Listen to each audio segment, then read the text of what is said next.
Hello everyone and welcome back to another video from Wake&Tech. In this video, I'm going to show you how to change your name on the Tango app. So let's get started right away.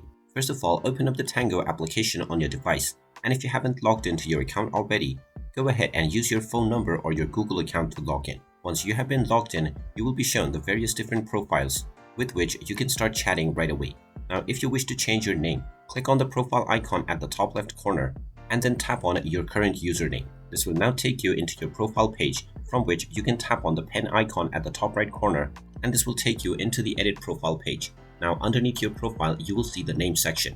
Just tap on it and you will be able to edit your name right away.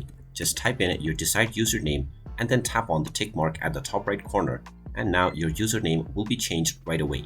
And there you have it. That is how easy it is to change your username on the Tango app. If you find this video helpful, make sure you hit that like button and subscribe to our channel if you haven't done so already. Also ring that notification bell to never miss another update from us. Thank you for watching, and I will see you again in the next video.